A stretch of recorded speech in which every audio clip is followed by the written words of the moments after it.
Are you looking for a podcast where you can hear from real people regarding their real dental drama? If so, then you've come to the right place. Join hosts Bethany Petty and Dr. Rena Kuba as we dive into the solutions we've created and the mistakes we've made while managing dental drama. Let's get started. Hey, friend. Hey. So I cannot believe it's 2025. That is crazy talk. What in the heck? I know. I mean, how did we get here? What happened to 2024? I don't know, but it is apparently gone. It's gone. But I would like to talk about today, if you are okay with, because it's been fresh on my mind, and I'll tell you why in a moment. But it's funny enough, one of my favorite things to think about. And that's continuing education. I know a lot of people are like, what? Who likes to think about that? You weirdo. I know. Nerd. Fair. Accepted. I'm fine with that. But I think why I like continuing education is because I don't know if it's FOMO, honestly. Just that, like, what am I missing? Am I being current right now? Is there some better, more efficient way to do this? It reminds me of Ludlow's podcast, honestly. Yeah. Where Ludlow's like, dude, is there a better way? And I think that mindset really resonated with me when he said that, because I think that fuels a lot of my thoughts too. It's like, wait, am I, from both standpoint, could it be more efficient? Have I kept up with technology or materials or instruments or whatever it is? And then also, am I providing the best for my patients, but am I also missing out on something? Is everybody else in town using blah, blah, blah composite and I'm the only fool still using this? So I think, to me, that's one thing I like, is just making sure that I'm sharpening myself.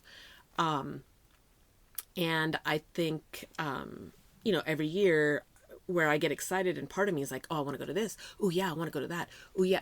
But then we've got to think about the practical implications of, okay, if I'm gone a lot, then production wise, who's covering all of that? I think for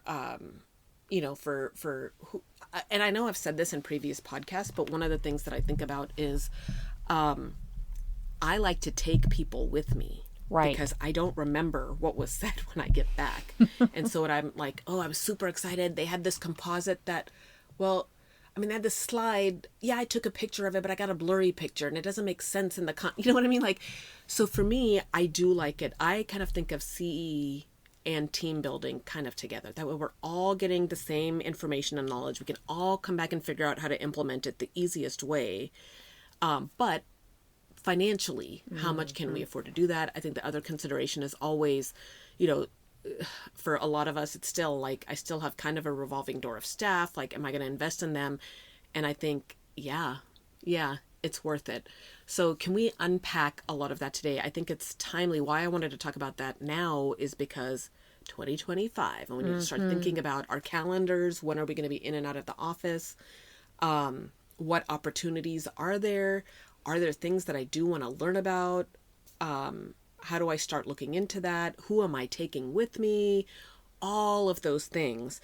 And I guess it's still fresh on my mind because we just got, it's been a month now, maybe a couple of weeks, that AAPD has opened their registration for our AAPD conference in May.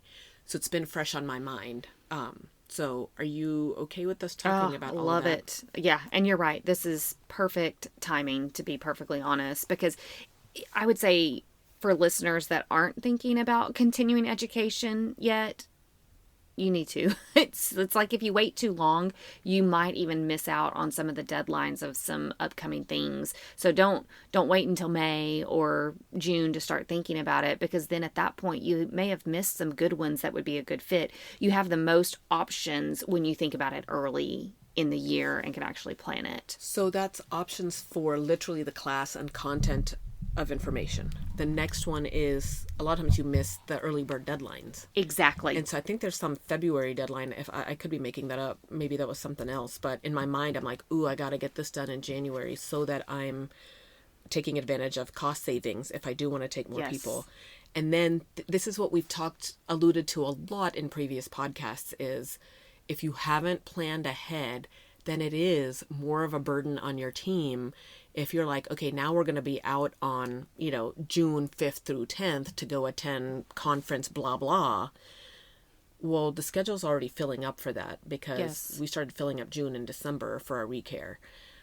So to try to move all those patients, and that's where I think a lot of us kind of get like, never mind, I'm not going to do this because we didn't prepare in time. Exactly. So now is the timing to do that. Yeah, this is the month to do it. And again, we kind of come into January with like a real eagerness, and I think we've got to be in the right mindset to plan continuing education, because it can be overwhelming or feel overwhelming. So not only is it timely for getting it on the calendar in the right place, but also mentally we're kind of in that mode of excitement about what we're going to learn this year. So in the spirit of a reality Rena, negative Nelly, whatever you think about me as, before we get into like logistics of it, can I kind of get on to some of you guys who I don't think do CE the right way? So I think at this point you may have stopped listening going, okay, you nerd, like I just hop on to Dental Town online and I do my classes. Like, what are you talking about? I don't need to listen to this podcast.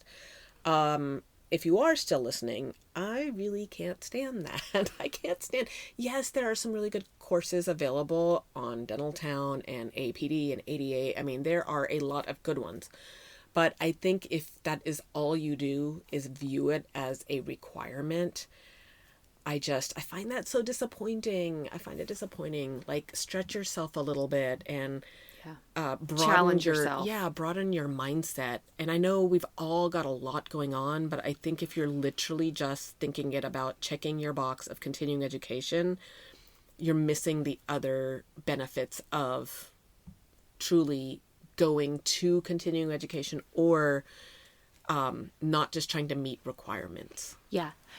Remove the cap of how many hours does this get me, or is this the right makeup of hours? Like, for a moment, free yourself of that to actually think of things that would be beneficial for you as a clinician and then as your team as well. Because I think when we are approaching it just as a requirement, yes, there's certain criteria that has to be met, but I think that then makes us too close-minded in the options that we're considering. So I would rather you look at, what does my practice need? What does my team need? What am I interested in as a clinician? What have I not pushed myself in?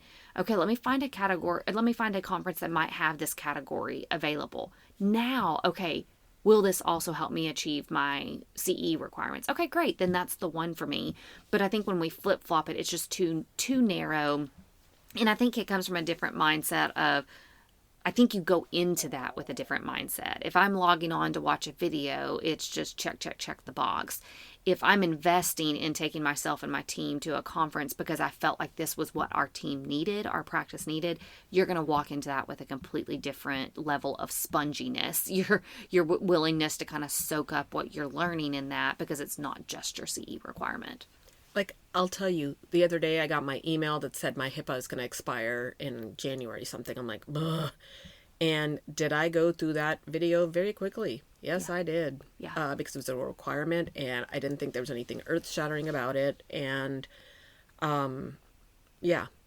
So that's, if we view continuing education with that lens, like everything is HIPAA, I just have to do this, I'm going to encourage you to stop thinking about it that way. 100% agree with you.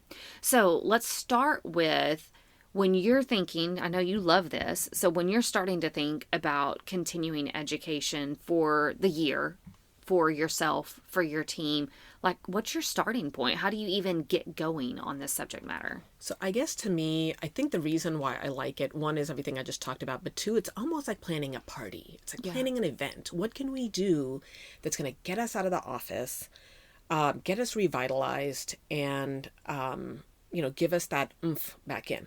Now, I know a lot of people are like, I am not taking my team to that. My team's a pain in the ass. Or last time I did that, my team grumbled the whole time. Or last time I did that. So as we kind of unpack this, maybe we can touch on some of that. But I think for as far as how I get started in my mind, some of the things that I look at, easy ones.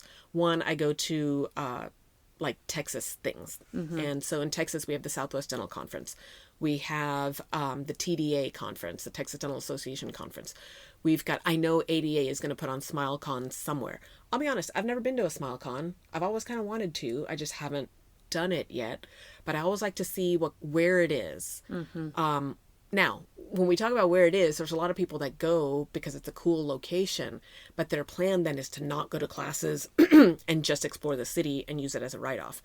Which again, I mean, I guess you could do that. Maybe I'm too cheap to do that because I'm like, well, if I'm going to do that, I don't want to tie my family vacation in with a dental conference. Right. Like, I'm just going to feel bad doing that. I'm going to feel like, maybe I should go to some classes. And so I'm just a nerd that way. To me, I'd rather keep them separate. This is my fun. This is my work fun. I'll go with my work family to this, but not subject my husband and kids to any of that.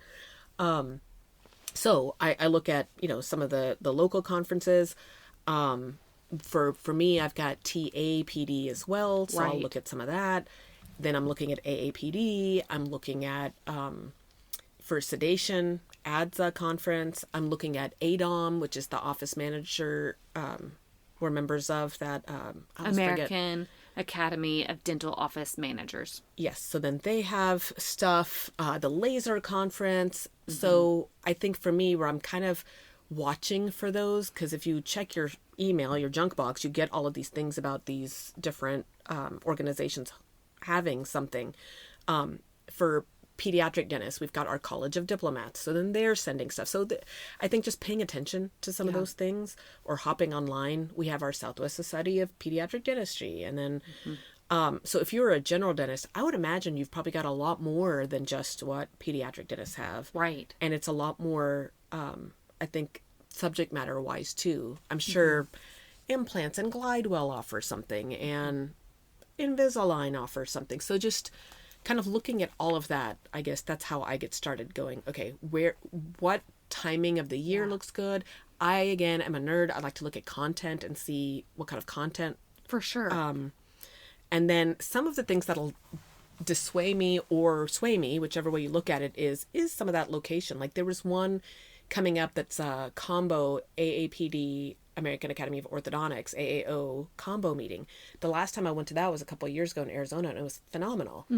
So I'm looking at the one for this year, and I was like, ooh, I really want to go to that. Well, unfortunately, wherever it is, it's like in an island off of Florida, and it just seemed cumbersome to get there and expensive, and so I talked myself out of that one. Yeah. But I don't know. That's how I kind of get going, is going like, where are we going to have fun? Right. What is reasonably easy to get to? Cost effective. So you look at AAPD, for example, that I hemmed and hawed going, honestly, is the content blowing my mind? No. Yeah. But is there something my team could benefit from? Probably. Right. It's in Denver. Okay, Denver's reasonably affordable. I think Denver's going to be easy to get to. It's going to be easy to find the hotel. Now, but when you think about it, like, so then I look at it and go, okay, so does it meet those criteria of it's easy enough to get to, there should be plenty of airlines, so as reasonably cost effective as it could be. And then I look at, who am I going to take? Now, for us, I haven't taken my team somewhere in probably 2 to 3 years. Right. And so I was like, I think it's time. Now, again, I'm a feeler. So for me, when I think about why haven't I, were there not good classes? Were we, not paying our bills? Like, what was the hesitation for me? If I think about it, honestly, because I'm a feeler, for the last 2 years, there have been team members of mine that I don't really care for. Yeah. And so I'm like, I think if that person came along with us, the dynamic would be different and it wouldn't be fun. So again, party planner mindset, and you're putting your party together and going, what guests am I inviting? Yeah, I don't want to invite that family. I'm not going to invite that couple because they're going to throw off the fun of this group. I may invite them next time when I have a different group going. Right. But for this group dynamic, I can just see how those one or two people could like throw off the vibe that I think we'll have if these other people are there. So again, juvenile maybe, but that's how it kind of, but to me in my mind, I'm like, the last 2 years, I don't think I've had a harmony that I thought would be good. So we just did the local. We still went. We went to our local TAPD one. I took some people there. We went to Southwest Dental Conference as a group, but I didn't want to invest in taking everybody somewhere on out. A trip, so to speak. Yes, because then you think about like, okay, people have got to be paired together in hotel rooms. Mm-hmm. And if there's these 3 people that nobody wants to be in a hotel room with, that's going to be a real doozy. I think from a, you're paying for flights, you're paying for hotel rooms and people to have to share rooms, then you're paying for meals or you're paying for whatever else. But then the whole other part is we're going to be out of the office for these couple of days. Mm-hmm. So then you think about, okay, production wise, altogether, what made me go yes for AAPD this year was everything I've already mentioned. I like my team this year and I can see them getting along, whichever pairings of roommates we had in each hotel room. It's the best that I think it could be. Do I think everybody's going to get along and all this? I mean, I'm going to hope for that, but I think it's the best chance we've got of that. Yeah.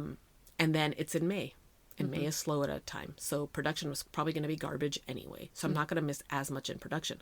But when I think about what all I've had to spend now in airfare, hotel, other things that we'll talk about here in a minute, and production, I'm probably 20 grand out. Right. So it's not cheap. No. It's an investment. But it is an investment. And so can I go ahead and keep talking about what I think? Okay, so when I think about the investment standpoint, when I think about the classes we're actually going to be taking, they're not useless, but are they somewhat fluffy? Yeah, but that's okay. It's still nice to have somebody from a different perspective because they're used to hearing from me. They're used to hearing from you. Mm-hmm. This is a whole different perspective. I think it's nice that it's going to be AAPD, so it's all pediatric dentists and problems that we have and issues that we have. So I think that's good for the team to be around some of that. I think with Denver, I don't think it's the most expensive city in the country. So we can find plenty of bars, restaurants, whatever, locally to go still have fun. I forgot what else I was going to say. But from a team building standpoint, I think this is now where it's a group that I think will get along going out and having these memories and having this. So when I announced it, one of the team members, like, it just caught me by surprise, was like, finally, I've been waiting 2 years to go on a trip. Oh, wow. So I hadn't realized that they do talk. Yeah. And they're the core ones that have been there longer, are like, oh yeah, when we went to Greece, when we went here, when we went to Vegas, when we did this. And some of the newer people have not had an opportunity to go anywhere. Right. And so now they're like, okay, finally I get to go. And I guess I just didn't think it would be that important to some people. So it's just kind of neat to see that already. It's they're already excited. December and they're already excited about May. Yeah. So I even the other day, I do a contract, so we can talk about that in a minute. Because I know a lot of people have questions on how do you protect yourself from employees taking advantage and quitting right after or whatever. So we can get into that. But I had them sign the contract and actually, funny enough, one of them, I had it, I was printing it. So I'm in my office. It prints to the printer up at the front. And so I knew they were going to see this coming through. And then I IM'd one of them and I said, hey, can you go ahead and block off these 2 days in the schedule? And her response back was, am I reading this correctly? You're going to block off the schedule to take all of us to Denver? My reply, yes, ma'am. So I can only imagine the chatter in the front. Right. Like, it just is this spark of energy and enthusiasm and knowing that they get to go. Yeah. That I am investing in them. They are being invited to go to this party. Yeah. And so they all signed their contracts. I had a deadline for that. And so now that I've got their contracts, now I'm like, okay, let's get us registered. Let's get the flights. Let's get the hotel, because it's going to be kind of like what we tell our patients. It's not going to get cheaper later. Right. If you wait on the filling's going to turn into a crown. This is the cheapest it's going to be. So registration was going to be cheapest. Flight, maybe. Hotel rooms, I don't want those booked up. Right. So let's secure that now. Once I'd done all of that, I did that a couple of days ago. And then I sent on our office thread, hey to everybody who was invited to join me to this, like, we're set. Yeah. That created a whole nother buzz. Yeah. So from a team building perspective, I think it can go a long way. Again, if you hate your team or you don't like your team or these are not the people you want to invest in, that's a whole nother set of issues that we've got to refer you to different podcasts we've done already or different solutions we've got. But I think that is the beauty of continuing education. Just it fills my cup, I guess, because I know I'm getting smarter. I'm going to be doing something more efficient. Or if nothing else, I'm going to get the pat on my back going, oh, we already do all of this. Right. Although I would say rarely almost never. I can't think of a time that I've gone, well, that was a complete waste. You know what I mean? There's always something. Yes. Something. It's a multi-layered benefit. So even think about, here we are in January, the events in May, you've already gotten 2 little exciting drops of reminders. That drip will continue as you get closer and closer and closer to the event. And so not only are you getting the benefit now, but you'll continue to get some excitement out of that over the next few months. Not to mention, like you said, the team building, plus the continuing education. Even if you only walk away with 1 or 2 little things, that's okay. You got 1 or 2 little things. Which I would say, like, make sure you're not, maybe you didn't get 1 or 2 things of clinical relevance. Yeah. But maybe you saw something on the exhibit hall floor. Maybe you talked to somebody that you had never met before, and now you're like, wait a minute, you use what software? Wait, you made the switch, and why? Wait, you're open what days? Like, we've never thought about doing our schedule that way. Like, you never know. So keep your mind open to, there are other pearls to be gleaned here. That's right.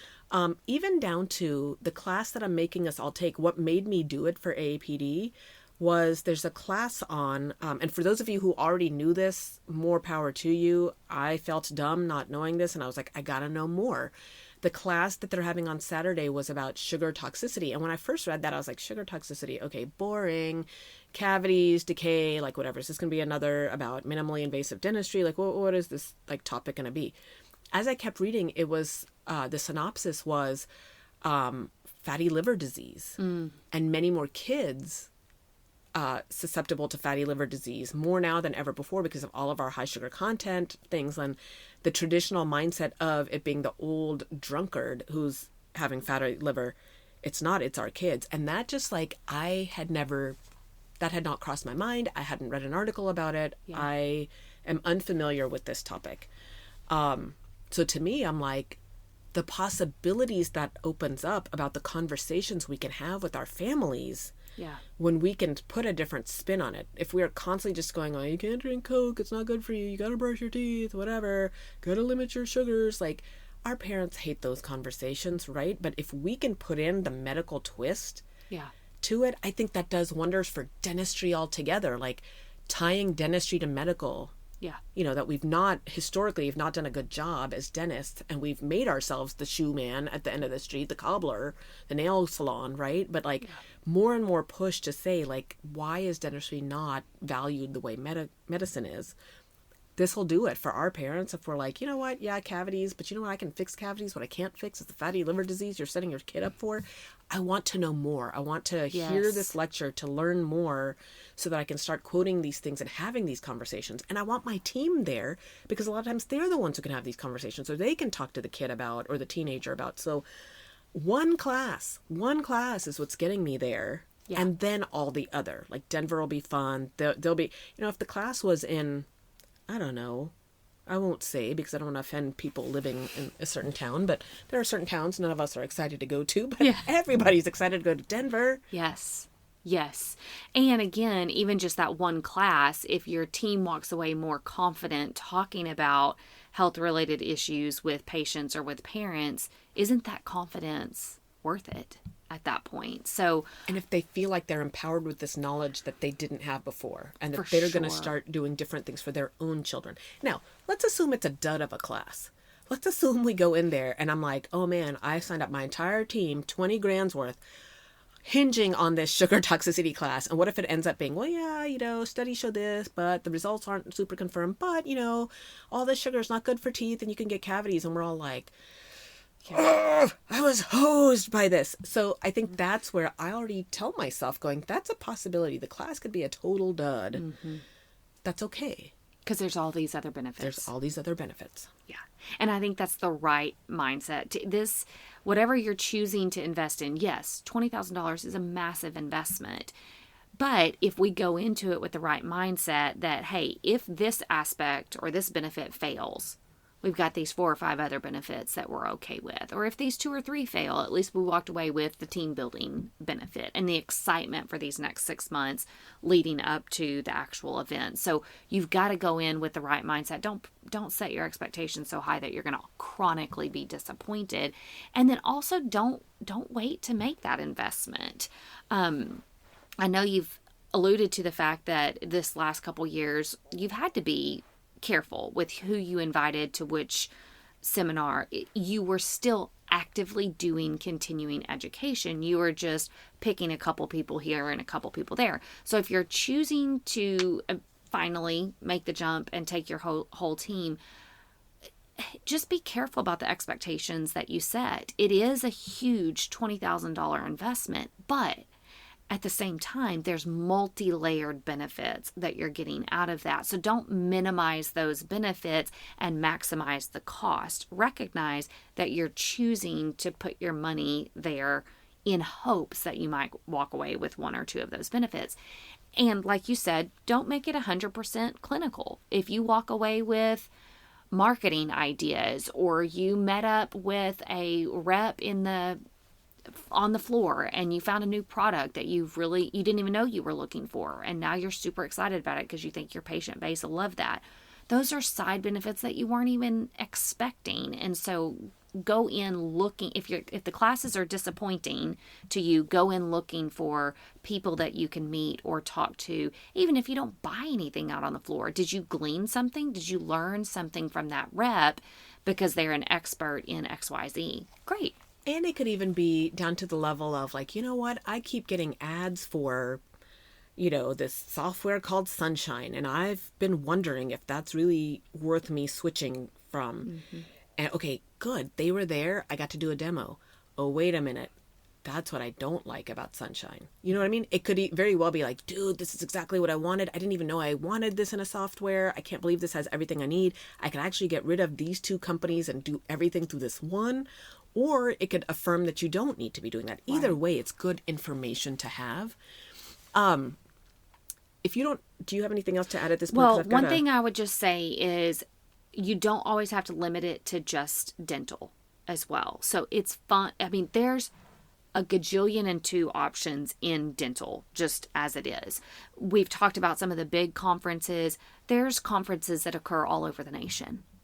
There's and I can't even rattle them all off, but if you start looking at Dental Conferences USA, there's some all over the place. So the sky's the limit. You don't have to just go regionally. You can pick, if you like a schedule at one of the other conferences, go to that. But there's also marketing conferences. There's so many social media, website, review type conferences that are not dental at all. So you're like, maybe, hey, we're really wanting to have a huge social presence. We're trying to grow that. Great. Take your team to that. That's going to be a whole lot of fun. There's HR conferences.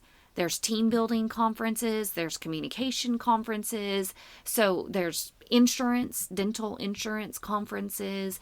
So what I would say is build the biggest bucket of options. Then you can take that bucket of options. You're like, okay, great. Based on what my goals are for this year, I've got this marketing conference that I'm trying to decide between, this New York Greater Dental Society, and this insurance conference. Okay, now let me look at location. Let me look at the time of the year that it is. Let me look at flights. Let me look at hotels. Okay, now out of all that research, now I'm going to narrow it down to the one that I want to go to. But start with a big bucket so that you can ultimately land on the one that's right for you. So that would be my only additional piece of advice. So the next part that I kind of want to dive into here that we could use your input on is, at least I know I've thought this many times over the years, so I would imagine others are too. But a lot of people are going, you are out of your mind. Like my team gets along now. What if we go and they room together and they end up hating each other? Or my office is already cliquey. Is that not going to enhance the clicks? Or these two got drunk and didn't come to class. How do you tame those beasts, if you will?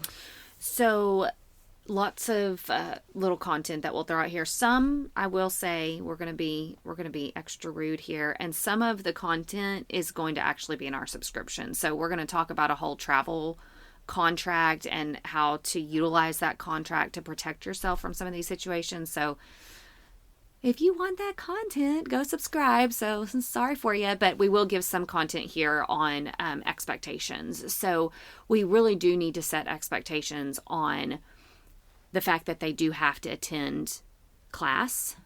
first and foremost, because I can't tell you how many times those expectations weren't set ahead of time and people just didn't show. They went and partied and they didn't show up. So before you're even signing them up for the courses, you're saying, by the way, I am planning to take us all to AAPD in Denver. This is when it's occurring. However, these are my expectations, and I need you guys to think about if you're willing to follow those expectations. If not, you'll be uninvited. Everybody else who's willing to follow those expectations. So you set that early before you even allow them to be a part of the trip. One thing I would say there, in my case, this hasn't been an issue, but I can see how it would be. If you, as the doctor, skip out on CE and just run back in for the CE code and you're out chatting or drinking coffee or doing whatever, your team's going to see that. Yeah. So if you now are going, well, if I've got to sit in class, I never sit in class, I'm not going to take my team. I think you still could, but I think the spin you have on it is, I do my own thing, but the expectation for you is to sit in class. I'm paying for you to get this knowledge. Mm-hmm. Mm-hmm. So I already have the knowledge. You need to get the knowledge, and I'm going to invest in you for that. For me, I like to go to the classes with the team. And so just kind of, your behavior, they're going to follow. They're going to be your watching behavior. you. Mm-hmm. So if you're sitting at lunch and you order a margarita, they're going to see that as a sign that I can order one too. That's right. So just you are setting the expectation there. If you are acting a fool at dinner, that sets the tone. Mm-hmm. I think that's another thing too. Like, it's a lot of work. It is to kind of sit and go, okay, where are we going to eat lunch? Where are we going to meet here? So be thinking about that ahead of time, and just be prepared for that. Like, if you're not going to pay for lunch, just tell them ahead of time. And of course, like you said, we have all those details, like for a contract, I make my team sign a contract. Mm-hmm. I think the other question I was going to have for you is, like, what if say you have a team of 4 people and only one wants to go? Mm-hmm. Totally fine. So here is something. That would hurt my feelings, I guess, is where I'm going with this. Well, I'm glad you said that, because there are, I would say, half the time, you're going to be surprised with people that say, I can't go. I'm a single mom. I don't have any family that can help me. I can't leave my kid. Or I've never left my kid before. I can't do that. It makes me panicky just thinking about it. I've never flown before. I can't get on a plane. Like, I literally can't do that. Or I could just find better ways to use my time. I don't want to go. That is another thing you just got to anticipate. I would be surprised if you don't come across that. If you travel for the next 2 or 3 years in a row with your team for CE, you're going to have at least 1 or 2 people in that process have some reason why they can't go. Or I've heard before, oh, that's close to my sister's wedding, so I don't want to be gone at all. And you're like, oh, is your sister getting married that weekend? Oh, no, it's like 3 weeks later, but can't go. And you're like, that is dumb. But it doesn't matter. It is what it is. People don't have to go. The last thing you want is to coerce people or make them feel like you're mad at them for not going. I would much rather people self-eliminate, even if that means the whole dang team self-eliminates and you've got one eager beaver that wants to go with you.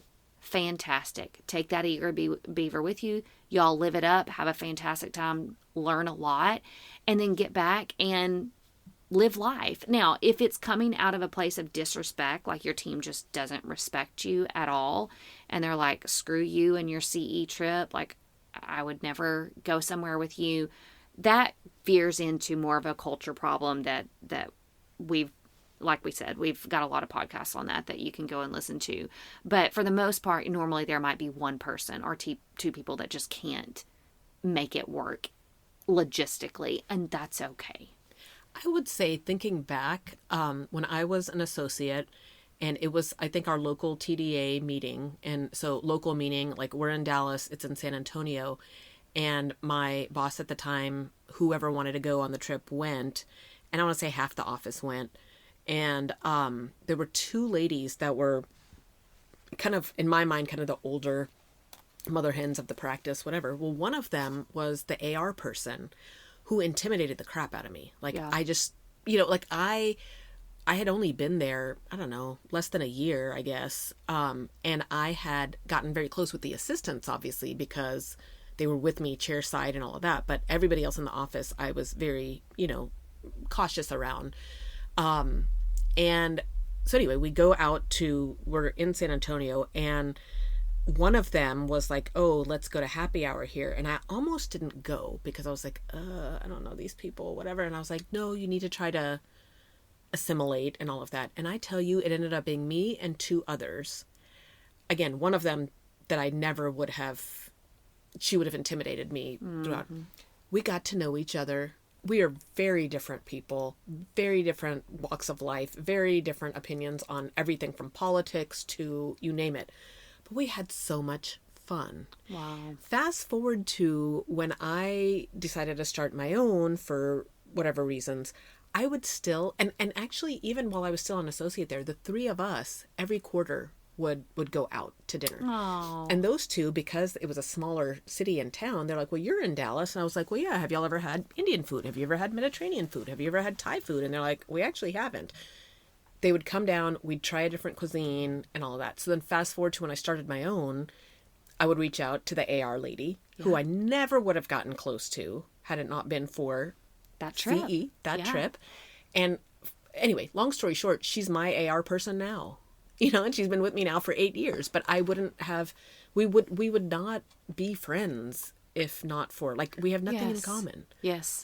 To me, think about that one example and you're like, oh, you could chalk that up and make it real simple. Like, oh, wow, I developed a good relationship with somebody on the team. That relationship has benefited you all these years. And it started with that CE trip. So it's not just, oh, I was able to get to know somebody that I didn't know before. No, that's a beneficial relationship that y'all have had now ongoing for all this time. So that's the impact of a trip together, is you just can't even predict things like that could happen. Now, on the flip side, like you said earlier, there's negative things that can happen too. There's drama, there's fights that can happen. There can be, this person got too drunk and said things that she shouldn't have said. Absolutely. That can happen too. I think a lot of that can be mitigated with really clear expectations and rules and boundaries so that it's only positives that we're gaining out of that. But I really think the positive opportunities way outweigh the negative potential that's there as well. Now, one other thing I'll say, because I do want to take a moment here to talk to team members, because I know I work with dentists. My dad's a dentist. I am a consultant for a reason. I love dentists and I want to be a support to their practices. But I also love team members. But one thing that chaps my hide is when I know my client is making an investment like you're making, $20,000 in this trip, and those team members don't recognize the luxury of that. So team members that are listening to this going, yeah, my boss should do a trip. I'll tell you, you need to approach these trips with a reverence, a respect, an appreciation.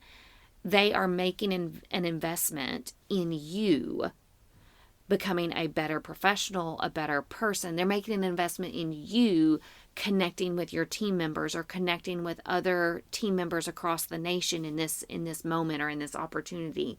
There needs to be a sincere appreciation for what your boss has put into this trip, the planning, the time, the money, the risk involved in that. The negative risk is always there, that drama's going to happen or somebody's going to bail at the last minute and the doctor loses out on all that money that he or she spent. There's a lot of risk involved. So please, team members, do not be flippant about what your boss is doing. Don't complain that they chose the Houston seminar over the Vegas seminar. Are you out of your mind? Be thankful for whatever seminar they sign you up for. Be grateful for those opportunities that you have to learn, even if your boss is one of those that goes real simple with it. We're just doing the in-town one and, I'll take you to lunch afterwards. That's still something that should be appreciated and respected. So I think when we've got team members that are approaching it from the right mindset and they're looking at it as not just an opportunity to go party, but an opportunity to learn and grow as a professional, we're going to have practice owners that are a whole lot more willing to make that investment. Well, and a lot of times, not all, a lot of times, every time, it's whatever happens is the fuel for the next year. And so if people act a fool at this trip, there is no trip next year. No. That was it. And probably not ever again. Yeah. And if everything went well and everybody was respectful and if drama was there, it was kept at a minimum or the doctor didn't have to deal with much and there was a spirit of gratitude and a spirit of what can we come do to make this better for the office. Yep. That's the other thing. Push yourself too. Because if we all had a great time and the team building was great, but my mindset would be, okay, well, what did y'all learn? What are we doing to improve the office? And everybody's like, and I turn to somebody and I'm like, hey, yeah, you know, Sally, tell mom about the class, the sugar toxicity. Oh yeah, sugar was bad. Okay, you're not helping me. One of the points of this class was to help us make this connection and help our patients. And if you slept through class and you're not able to do that, you're probably not getting invited on a trip again. Yeah. Because if all you were doing was going for a party, I can take you to a party in town. So approach it with how am I going to use whatever information I gleaned to make my workplace better. Right. And your boss doesn't owe you this. Your CE is your responsibility. I don't care if it's a built-in perk that's written in the office policy manual that the doctor helps to pay for your CEs or... Does anybody do that? No. Okay. Y'all collaborate. But again, I don't even care if it's written into the fabric of the business. That practice owner does not owe you anything. Your CE is your responsibility. If you're a hygienist, an RDA, a licensed individual, you are ultimately responsible. So if your practice owner, your boss, puts together an event where this is taken care of and you're not having to think about it for the year, that is a huge perk and that is a huge benefit, and treat that with respect and appreciation. Well, I'll tell you, even for AAPD, I was looking at it and there's a different fee if you're bringing in a non-guest or a non-CE taking guest.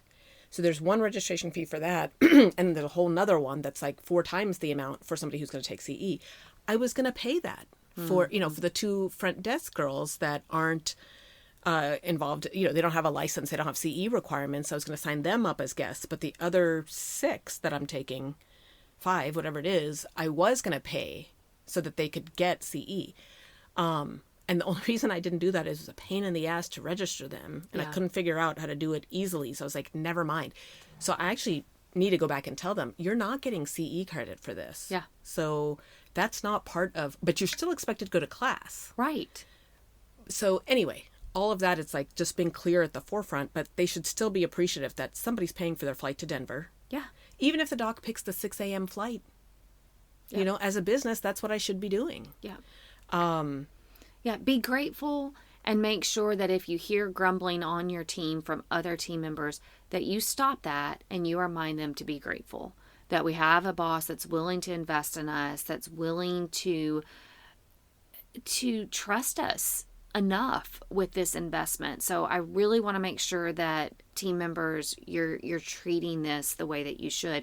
I think if we had more of that, we'd have fewer docs that are hesitant or full out resistant to take their teams, on these trips that cost an investment. Real quick, I hope we still have time here. The 2 other things that I've heard that always made me nervous. One was, I remember when I was an associate, that boss going, he was sighing about something. I'm like, what happened? And it was like he paid for hotel, air, registration, and somebody was like, well, but we technically get hours because we were sitting in class and we whatever. And I think that really frustrated him. The employee's not wrong, but it just feels like we're getting milked for every penny. And that's not a good feeling. So I think then the next year he changed it. I want to say it went 2 or 3 years where he's like, fine, like if I'm making you go to class, then this is what you're getting paid your hourly, but I'm not paying for your this and I'm not paying for your lunch and I'm not paying for your that. So it actually ends up costing you more you know? So again, that's why I do the contract that I do. And then the other thing was that people, what else happened? Oh, I'd always heard, well, yeah, you take somebody to this trip to Denver and then they quit the next month. And so now you've invested in all of them. So I don't know what to tell you. If you are planning to quit, please don't be the asshole who's going on this trip for free. Like, that is just such a wrong thing to do. But again, how do I protect myself from that? I've got that written into my contract as well. Anyway, I just think, but just being a good person, please just be a good person. Yeah. And, Yeah, I agree. And we'll do a shameless plug here. If you look at all these conferences and you can't figure out what you want to do and nothing seems to be the right fit, contact us. We've got a great consulting crash course that you can travel to the DFW Metroplex and you can bring your team here and we'll have a custom course just for you and your team. So if all else fails, or maybe start there and then you can look at all the other conferences.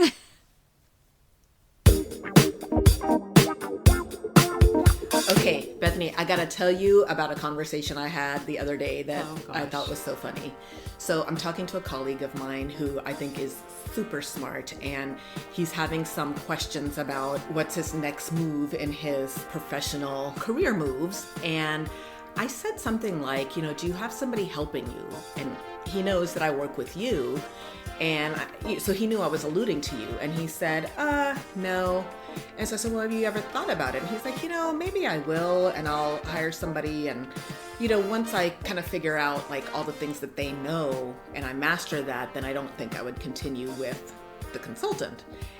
And I just thought that was so funny. And I wanted to know, because obviously you're said consultant. And to me, I was like, oh yeah, Bethany has a checklist of like 10 things that she does. And once I master that, maybe I haven't mastered those 10 things because I'm slow and I still need you. Can you comment on any of that? So the example I always use, the example of professional athletes. I think of Michael Jordan. I think of LeBron James. And these are people at the top of their career, the top of the top.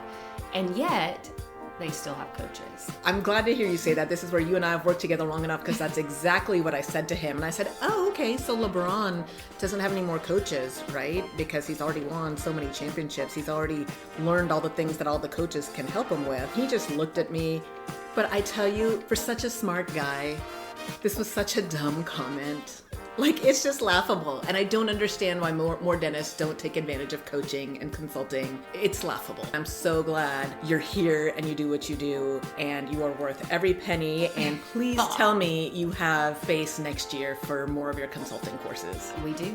We have a couple of spots available. So should the hashtag be "Don't be a dummy," call us. Get yourself to that consulting crash course as quickly as possible. Don't be laughable. Don't be laughable.